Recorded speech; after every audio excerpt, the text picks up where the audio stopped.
오늘은 이 본문의 말씀을 가지고 성도의 영적 신앙이란 제목으로 말씀을 드리겠습니다. 성도는 세상 육적인 세상 진리보다는 하나님의 영적 진리로 사는 사람이다, 이렇게 말할 수 있습니다. 이 영적 진리라고 하는 것은 역설적인 것이 많아요. 역설적이라고 하는 것은 그게 뭐냐면 세상적으로 볼 때는 진리에 어긋나고 모순인 것처럼 보이지만 거기에 참 진리가 담겨있는 신앙인 것입니다. 예를 들면은 죽고자 하면 산다, 살고자 하면 죽는다, 이게 역설적이죠. 또 낮아지면 높아지고 높고자 하면 낮아진다, 이런 말이 있어요.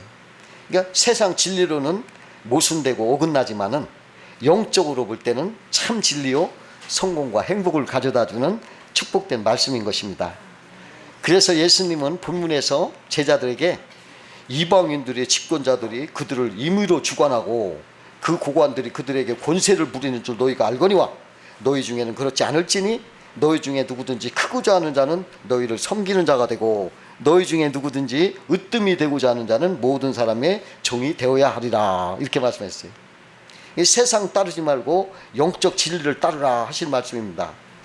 그것이 궁극적인 승리요 행복을 가져다 준다는 것입니다. 이 세상 진리는요 생명이 없습니다. 오직 영적 진리만이 생명에 있는 참 진리인 것입니다. 여러분, 홍수가 나면은 생명이 없는 죽은 물고기는 탕류에 떠내려가서 흘러가요. 그러나 생명이 있는 물고기는 물을 거슬러서 깨끗한 상류를 향해서 올라갑니다. 이와 같이 영적 신앙은 세상을 따라 탕류로 떠내려는 것이 아니라 세상을 막 거슬러 올라가서 막 상류를 찾아 올라가는 것, 그런 살아있는 신앙인 것입니다. 그래서 우리 성도는 영적 신앙을 가져야 되겠는데 이 영적 신앙은 무엇이냐 한번 알아보면서 은혜를 나누겠습니다. 첫 번째로 성도의 영적 신앙은 섬김을 받으려 하기보다는 섬기는 삶이다. 많은 세상 사람들이 자기가 높은 자리에 앉아서 사람들을 막 부리면서 살고 섬김을 받으려 사는 것이 그게 성공이다, 이렇게 생각을 해요. 근데 그것은 하나님이 가치 있게 안 봐요. 또 성공으로 여기지도 않아요. 하나님은 도리어 섬기는 생활을 가치 있게 보시고 귀하게 보십니다. 예수님은 우리 죄인들을 섬기러 오셨다 그랬고 우리 위해 생명을 주려고 왔다, 이렇게 하셨어요. 근데 사람들은 너나 나나 그냥 높아지려고만 하고 섬기를 받으려고 한다는 것입니다. 본문에서 예수님은 십자가를 지고 피 흘려 죽으실 준비를 하고 계시는데 야고보와 요한의 어머니는 자식들이 주의 영광 중에 하나는 우편에 하나는 좌편에 앉게 해달라, 이렇게 간청을 해요. 이걸 보신 예수님이 인자가 온 것은 섬김을 받으러 온 것이 아니라 도리어 섬기려 하고 자기 목숨을 많은 사람이 대속물로 주려 함이니라, 이렇게 말씀하셨어요. 너희가 세상처럼 뭐 우의정 좌의정 돼서 막 섬김받으러 하지 말고 도리어 섬겨라, 이렇게 하나님은 섬기는 사람을 높이신다는 것입니다. 하나님이 사무엘에게 야, 너는 기름을 뿔에 채워가지고 베들레헴 가라. 거기서 이세 사람이 있는데 만나서 그 아들 중에서 한 왕을 내가 예선해놨으니 그를 왕으로 삼으라, 이렇게 명령을 해요. 그래서 사무엘이 기름을 가지고 베들레헴 이세 집으로 갔는데 그 이세는 아들만 8명 있었어요. 근데 그 이세는 막내 다윗은요 그냥 산에 양을 치게 두고서 나머지 7아들만 데리고 사무엘 앞에 데리고 왔어요. 그들 중에 한 명이 왕이 될 것이라고 이제 예상을 했죠. 기대를 했어요. 그래가지고 이제 큰 아들 엘리압, 둘째 아들 아미나답, 셋째 아들 삼마, 이게 차례차례 7명을 다 보냈는데 하나님은 아니다 다 아니다라는 거예요. 그러니까 사무엘이 이상했죠. 그러면 아들이 전부 이겁니까? 아닙니다. 아직 말째가 남았는데 가는 양을 치고 있어요. 그러니까 그 사무엘이 그걸 빨리 데려오라. 데려오기 전에 내가 밥을 먹지 않겠다. 다윗은요 묵묵히 사람을 섬기는 사람이었고 아들이었기 때문에 야, 너는 그냥 집에 있어라, 거기에 오지도 못했어요. 다윗은 종같이 남을 섬기는 사람이었어요. 그러니까 형들이 뭐 막내기도 하고 그냥 좀 그냥 말째라고 하는 거 봐요. 그 아버지가 말째, 막내 아들이라고 안 하고 말째라 이러잖아요. 그만큼 그냥 막 섬기고 이렇게 하니까 보잘것없이 본 거죠. 그러나 하나님은 그를 오라고 해라. 그러니까 그 섬기던 그 다윗이 왔어요. 그런데 제가 그다. 그러는 거예요. 그래가지고 그한테 다윗한테 기름을 부었습니다. 사무엘이 왕으로 삼았어요. 하나님은요, 막 의시되고 막 그 엘리야고 막 등치가 거기 키 크고 하니까 막 쟤구나 하고 사무엘에 기름 부르는데 아니다. 나는 겉을 안 보고 속을 본다. 이래서 다 넘어갔는데 다윗은 아주 조만하고 막내고 어린애들도 불어라. 왜? 섬기니까. 하나님이 섬기는 사람을 복을 줘요. 막 이렇게 의시되고 이거 복 안 줍니다. 나중에 이렇게 막 의시되던 사람 다 어디로 가요? 감옥 가더라고. 그러니까 의시될 거 없어. 항상 섬기는 사람은 왕이 되는 거예요. 그러니까 우리가 왕 되려면 섬겨야 돼. 섬겨야 돼요. 그 다윗은 그 양을 치는 것도 도사였어요. 아주. 그래가지고 양을 딱 세 갈래 나눠. 양을 칠 때 병든 양, 건강한 양, 어린 양 딱 나눠가지고 풀이 곧 나타나서 양 좋은 풀은 병든 양을 먹이고 또 그냥 보통 풀은 어린 양을 먹이고 아주 억센 풀은 그냥 건강한 양을 먹였어요. 그러니까 하나님이 야 다윗아 너 참 잘했다. 내 백성 이스라엘 너한테 맡기마. 네가 잘할 것 같다. 이러면서 왕으로 시켜줬다는 거예요. 그러니까 섬김을 받는 것보다는 섬기는 게 중요하다. 그러니까 여러분들 섬길 할 때 복이 와요. 건강도 주시고 섬길 때 존귀도 주시고 그걸 알아줘. 의시돼봤자 아무도 안 알아줘. 나중에 감옥만 가. 어느 목사님이 종로를 잘해야 하나님이 축복한다라는 특강을 했어요. 근데 그 특강하신 목사님은 자기가 목회 초기에 훌륭한 목사님을 닮고 싶어서 훌륭한 목사님을 쫓아다녔대요. 근데 목사님들이 시퍼런 젊은 놈이 쫓아다니니까 싫지 끼워주지 않더래요. 그래도 막 쫓아다니면서 신발도 닦아드리고 가방도 들고 다니고 밥도 날라드리고 새순물도 떠드리고 막 종로를 했대요. 그래도 안 쳐다보더래. 근데 어느 날 기도원을 가는데 비가 많이 와서 개울이 물이 많으니까 건널 수 없어. 이때다 신발 벗고 그냥 한 분 한 분 업어드렸대야. 그랬더니 그다음부터는 인정을 하면서 끼워주더래요. 그래가지고 그분이 아주 정로를 잘해야 축복을 받는다 이런 특강을 하더라는 겁니다. 그러니까 머리가 되려면 꼬리가 되라. 으뜸이 되고자 하려면 종이 되라. 그러면 그것이 축복이 와요. 두 번째로 성도의 영적 신앙은 죽고자 하면 산다는 거예요. 누구든지 자기 목숨을 잃고자 하는 자는 얻을 것이요 얻고자 하는 자는 잃을 것이다 그랬어요. 살고자 하는 자는 죽고 죽고자 하는 자는 산다는 거예요. 이게 영적 진리예요. 세상을 볼 때는 아니죠. 예수님 이렇게 말씀했어요. 내가 진실로 너에게 이르노니 한 알이 미리 땅에 떨어져 죽지 아니하면 한 알 그대로 있고 죽으면 많은 열매를 맺느니라. 하나가 살아서 이렇게 했으면 그냥 안 나. 그런데 죽으면 많은 열매를 맺힌다는 거예요. 죽어야 된다. 그게 사는 거다. 생명을 걸고 죽을 각오로 일하는 사람들은 많은 열매를 맺히게 됩니다. 살아나면. 예수님이 그러셨잖아요. 십자가에서 우리를 죄를 짊어지시고 죽으셨어요. 얼마나 고마워요.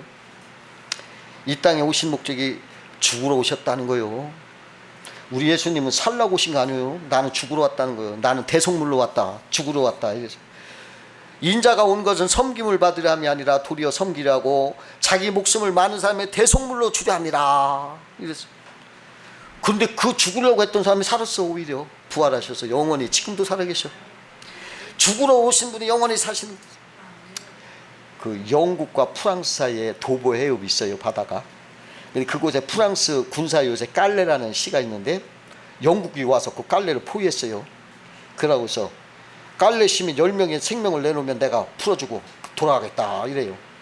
근데 11명이 내가 죽겠다 하고 온 거예요. 나를 죽이라고. 아니 10명 오라는데 11명이 온 거예요. 그러니까 한 명이 더 많으니까 한 명 보고 가라니까 선수 실패야. 네가 가라 막 안 가. 그 제비 뽑았어. 근데 한 명이 걸렸어. 그래 깔래를 그냥 갈 줄 알았는데 아니요. 영국군 속으로 자기가 들어가가지고 거기서 죽었어요. 그러니까 영국군이 아유 이거 하면서 감동을 받아가지고 10명도 다 살렸어요. 그래가지고 그 깔래도 살리고 그랬어요.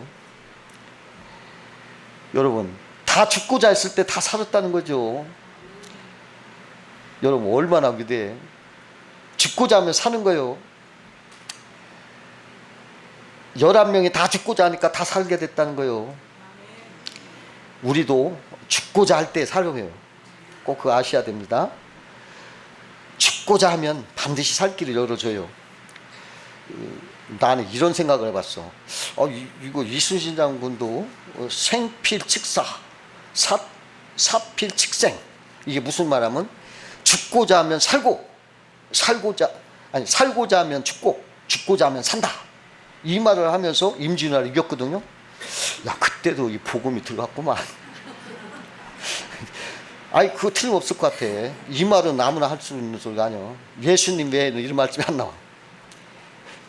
예수님도 예수 믿었다. 이렇게 생각할 수가 있어요. 그 어떤 전도자가 공산국가에서 전도를 하는데 붙잡혔어. 이건 죽을 사형이요. 그래가지고 재판을 받는데 전도자가 이왕 죽을 거 내가 죽기로 한번 전해보자. 그래가지고 담대하게 재판장에게 복음을 전했어요. 전도자가 막 외쳐. 복음 전하는 게 무슨 죄입니까? 복음은 생명입니다. 누구나 사람은 죽습니다. 재판장도 죽습니다. 예수 믿어야 합니다. 나는 죽어도 복음 전하는 것을 포기할 수 없습니다. 죽고자 한 거지. 그 통역이 재판장이 이 말을 막 통역해 주는 거예요. 조금의 선고가 나타났어. 뭐가 됐을까요? 사형할 줄 알았더니 무죄. 깜짝 놀란 거예요. 상상도 못했어. 어루둥절하는데 재판장은 무죄하더니 나갔어. 그러니까 막 통역이 쫓아와서 그 전도자를 손을 잡고 당신 같은 사람 참 그리스도인 걸 처음 봤습니다. 당신의 담담에 나도 감동받았습니다. 그래서 내가 통역할 때 다르게 통역했습니다. 재판장님 다시는 복음을 전하지 않겠습니다. 조용히 살겠습니다. 라고 통역했습니다. 그래서 재판장이 무죄라고 했습니다. 죽고자 하니까 오히려 살았다는 거예요. 만약에 안 하겠습니다 하면 저는 그대로 하면 죽었지. 죽고자 하면 살게 되는 거예요. 그 어느 노새가 있어. 농부가 노새를 갖고 있는데 한 번은 끌고 가다가 비누물에 빠져서 물이 없는 비누물에 막 노새가 막 울어. 그러니까 이거 빨리 구해주려고 했는데 구해줄 수가 없어. 근데 가만히 생각해 보니까 빨리 저 우물도 저거 위험하고 비누물이라 빨리 하고 또 노새도 빨리 차라리 죽는 게 낫겠다. 이미 노새 다 늙었으니. 그 동네 사람 불러다가 막 삽으로 모래를 걷다 부라고 해서 그냥 빨리 죽이라고 했어요. 그냥 달라이가 막 울부짖어. 그래서 막 봤는데 조용히야. 왜 그런가 하고 이렇게 봤더니 이 노새가 말이죠. 막 털어. 그랬더니 그걸 밟어. 또 털고 벌고. 그러다 점점 올라오더랴. 그래가지고 나중에는 서서 나왔어. 죽고자 하니까 살았다는 거요. 여러분 이게 진리예요. 이게 역설입니다. 죽고자 하는 사는 거예요. 살고자 할 때 죽는 겁니다. 우리가 반드시 알아야 돼요. 세 번째로 성도의 영적 신앙은 주는 자가 풍요하다 하는 거예요. 주는 자가. 그 필리핀에서는요 원숭이를 잡을 때 원숭이가 많이 살아 원숭이를 잡는데 아주 쉽대요.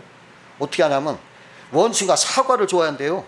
그래서 사과를 입이 좁은 오지 항아리에다 이렇게 사과를 놓으면 원숭이하고 사과 냄새를 맡고 와서 오지 항아리 속에 손을 넣어서 꺼내려고 한대요.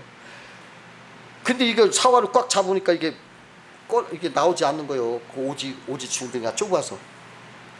그럴 때 사람이 와서 이제 그물을 던져가지고 잡는답니다. 그러면 사과 이렇게 안 나오면 사람이 오면 얼른 이걸 놓고 빠져나가면 되잖아. 근데 이게 안 논대야. 그래가지고 잡힌답니다. 이게 쉽대요. 그냥 놓으면 되는데 안 논대요 그걸. 여러분 사람도 마찬가지요. 그냥 애착을 가지고 집착을 가지고 막 그 자기 걸 안 놓으려고 그래요. 그게 부자 되는 줄 알아. 그냥 움켜쥐고 놓지 않는 것이 부유하고 잘 사는 방법이라고 생각하는 거예요. 근데 예수님은 그게 아니에요. 반대로 먼저 줘라. 주는 자는 받는다. 이런 말이에요. 세상과 역설이요. 틀려. 세상과 틀려. 근데 이게 진리요. 먼저 주면 채워져요. 주라 그리하면 너에게 줄 것이니 후히 되어 누르고 흔들어 넘치도록 하여 너에게 안겨주리라 말씀했어요. 우리가 보통 할 때 주면 가난해지고 못 살 것 같은데 오히려 주면 오히려 풍요롭다 하는 거예요. 역설적인 진리입니다. 여러분 그냥 풀어서 주면 더 풍요로운 역사를 아시기 바라요. 영국의 몰이라고 하는 사람이 돈도 떨어지고 양식도 다 떨어지고 그래서 하나님께 아유 나 일용한 양식을 달라고 막 기도를 하는데 하나님이 마음속에서 말씀하시더라. 너는 아직도 가진 것이 있다. 그것을 먼저 주라. 그러더래요. 그래서 온 집을 다 뒤져봤더니 지하실 창고에 버터가 한 사리가 나오더래요. 아 이거구나. 내가 받기를 원한다면 먼저 줘야겠다 하고 나가서 가난한 사람들 다 나눠주고 와서 집에 왔는데 집에 밀가루 2푸대가 있는 거예요. 깜짝 놀랐죠. 근데 거기서 쪽지가 있어 봤더니 뭐라고 쓰냐면 버터가 없는 차에 누가 버터를 주셔서 감사합니다. 저희 집에는 밀가루가 넉넉하니 여기 2푸대를 놓고 갑니다. 그렇게 써있더라. 주라 그리하면 너에게 줄 것이니 곧 후히 되어 누르고 흔들어 넘치도록 하여 너에게 안겨주리라 하신 예수님의 말씀은 참으로 진리의 말씀이고 축복의 비결이다. 그리고 여러분 아시기 바랍니다. 예수님 말씀 떠나면 안 돼요. 그대로 믿으세요. 그 스펄전 목사가 타 도시 가서 막 이렇게 해서 자기 런던에 키우는 고아들을 위해서 300파운드를 모금해가지고 이제 집으로 가려고 하는데 주님이 조지 밀러에게 그 돈을 갖다 줘라 하는 거예요. 주님 나도 이 돈 우리 고아들에게 필요한 돈이에요. 그러니까 아니다 하면서 음성이 안 사라져. 그래 할 수 없이 예 알겠습니다 하고 스포츠 목사가 그 돈을 가지고 가서 물러에게 갔어요. 그 물러가 그때 기도를 막 무릎 꿇고 기도하고 있는 거예요. 그 조지 하나님께서 내가 모금한 300파운드를 당신에게 주라고 해서 가져왔어. 스포츠 목사님 저는 지금 바로 300파운드를 위해 기도하고 있는 중이었어요. 두 사람은 손을 잡고 막 눈물 흘리며 기뻐했어요. 그러고서 스포츠 목사가 자기 사무실에 딱 돌아오니까 책상 위에 편지가 하나 딱 있어. 그걸 보았더니 거기에는 300기니의 현금이 들어있는 거예요. 300기니는 300파운드보다 조금 더 높은 단위예요. 좀 더 많은 거예요. 그래서 이랬대요. 주여 제 300파운드에 이자까지 못해서 주셨군요. 그러면서 감격해서 감사를 드렸다는 것입니다. 이게 주는 것이 받는 것이다. 이것입니다. 네 번째로 성도의 영적 신앙은 인생은 부메랑이다. 그러니 피폐하지 말라. 부메랑은 자기가 던지게 자기로 오는 게 부메랑이라고 하거든요. 그 미국의 유명한 영화사 MGM이라는 영화사의 설립자 메이어라는 사람이 어렸을 때 친구랑 싸우다가 아주 친구에 얻어맞고 집에 돌아와서 막 분통을 터뜨렸어요. 막 친구를 막 욕하니까 엄마가 야 메이어야 너 산에 올라가서 그걸 얘기해라. 욕을 시커내라. 그 엄마가 산으로 데려갔어요. 그러니까 메이어가 산을 향해 막 소리치는 거예요. 이 나쁜 놈아 이 나쁜 놈아 막 욕을 하는데 이 소리가 메아리가 돼서 자기한테 다시 돌아오는데 그대로 10배로 돌아오는 거예요. 그러니까 엄마가 야 그럼 이번에는 축복을 말을 해봐라. 그래서 너를 축복한다 너를 축복한다. 그런데 그것도 또 메아리가 돼서 다시한테 10배로 돌아오는 거예요. 축복의 말로. 그때 메이어가 깨달았대요. 내가 남을 향해 한 번 욕을 하면 10배로 돌아오고 내가 한 번 축복하면 10배로 축복이 돌아오는구나. 그래서 메이어가 어릴 때 이 교훈으로 평생을 마음에 새기고서 큰 영화사를 세우게 됐다는 거예요. 동물의 왕인 사자가 중병에 걸렸어. 근데 숲속의 왕이니까 모든 동물들이 문병을 왔는데 이렇게 보니까 여우가 오는 거예요. 여우가 아직 안 왔어. 그러니까 평소 늑대가 여우를 못마땅히 생각하면서 싸우고 다녔는데 아주 싫어했어요. 그러니까 여우가 안 보이니까 이때다 속으로 막 미소를 짓고 사자왕이시오 여우가 문병을 오지 않은 것은 틀림없이 이 왕을 무시한 처사입니다. 엄한 벌을 내려 주시옵소서. 그러니까 사자가 보니까 여우가 안 나니까 감정이 안 좋지. 근데 뒤늦게 여우가 나타나니까 사자가 화가 났어요. 야 이놈아 어디 갔다 오냐. 왜 이제 오냐? 그동안 어디서 뭐 했냐? 그냥 혼내니까 여우가 틀림없이 늑대가 자기에 대해서 나쁘게 왕에게 말했다 하는 걸 눈치를 탁 챘어. 여우가 눈치쟁이요. 그래서 이렇게 말했어요. 대왕님의 중병을 고칠 약을 백방으로 알아보느라고 이렇게 늦었습니다. 사자가 자기 병을 고칠 수 있다는 말에 기뻐가지고 다 급하게 어이? 그러냐? 그래 그 이야기 뭐냐? 응? 그러니까 여우가 태연히 말하는 거요. 늑대의 가죽을 벗겨 뒤집어 쓰면 낫습니다. 낫는다는 것입니다. 그러니까 사자가 코앞에 늑대를 잡아서 가죽을 벗겨서 자기가 뒤집어 썼다는 게, 늑대가 그 즉석에서 죽고 말았죠. 왜? 자기가 여우를 해치다가 자기가 당한 거예요. 부메랑 돼서. 이게 사람이 그러니까 남을 부메랑이 되는 거예요. 중국 제나라 시절에 이사라는 대신이 살았어요. 근데 그분이 어느 날 왕의 초대에 참가해서 이제 파티를 하고서 잠깐 바람을 쐬려고 이렇게 나와서 바람을 쐬는데 형벌로 불구가 된 문지기가 남은 수리꼴랑 좀 한 잔 주시오 하고 부탁하는겨. 그러니까 이사가 문지기 주제하고 확 무시하고 주제도 파악 못하는구나 그러면서 호통을 쳤어요.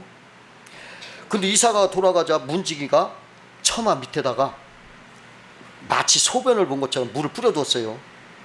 근데 이튿날 이를 본 왕이 문지기에게 호통을 쳤어요. 감히 어떤 놈이 이곳에 소변을 보았느냐? 그러니까 문지기가 황송하다더니 대답을 했어요.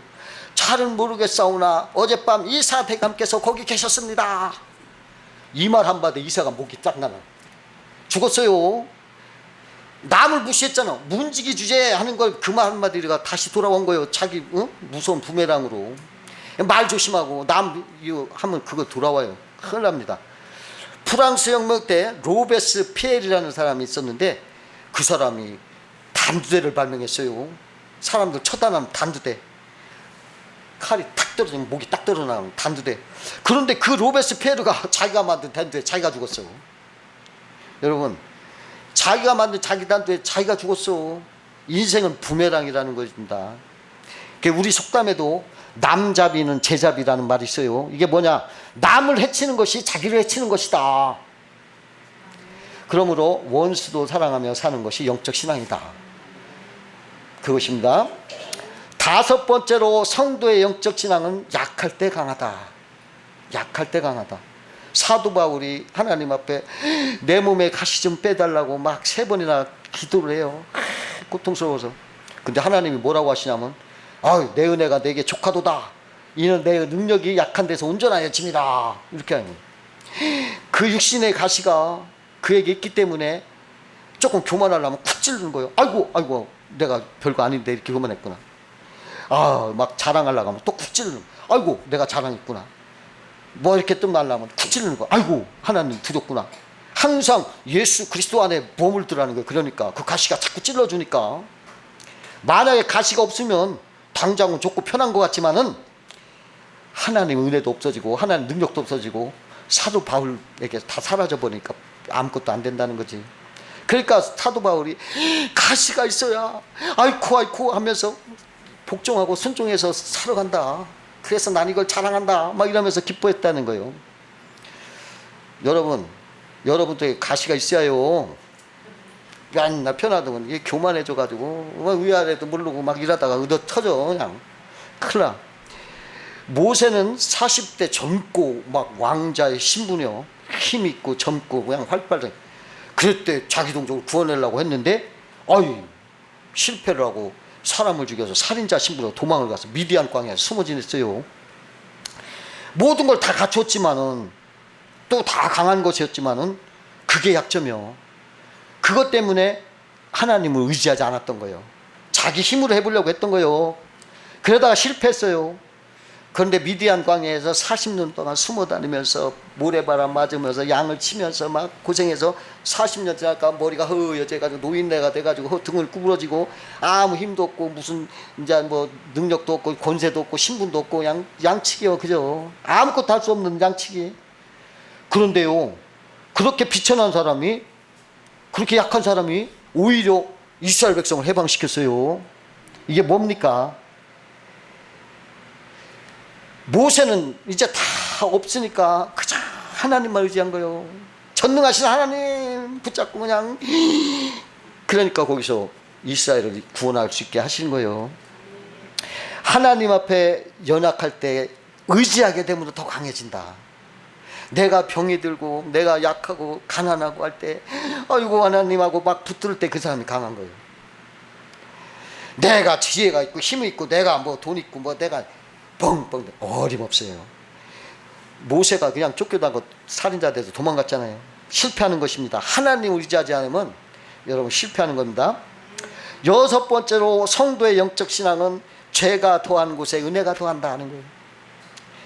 어떤 사람이 신앙 간증을 할 때 인기 있는 간증은요, 그 간증자가 옛날에 막 그냥 컴컴한 과거가 있고 흉악하고 그런 사람 인기가 있어요. 간증할 때는 전과 사범 이거 간에 기별도 안 가. 한 전과 10범 되고 막 과거가 흉악해. 근데 이 사람이 나중에 예수 믿고 변화됐어. 그럼 인기가 최고요.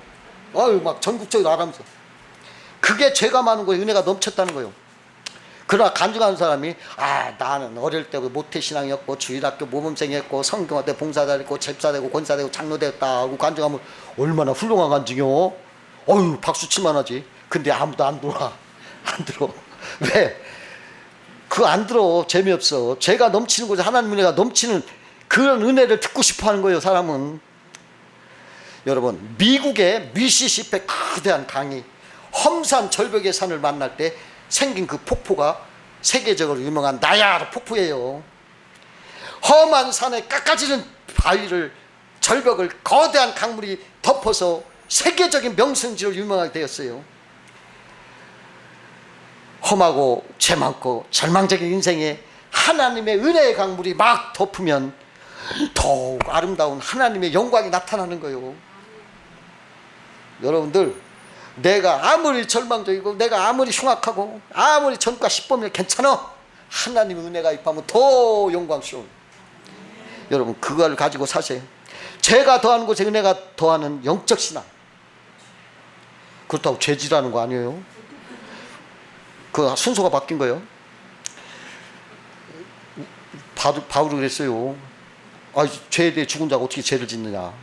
그 소리가 아니라 죄가 더하는 곳에 은혜가 더한다는 생각을 가지고 내가 연약하고 부족하고 말할 거 없어도 오히려 이것 때문에 하나님의 은혜가 덮어지면 더 아름다운 나의 폭포 같은 그런 은혜가 넘치겠다 하고 당당하고 주께 영광 돌리며 사시기를 주의 이름으로 축원드립니다.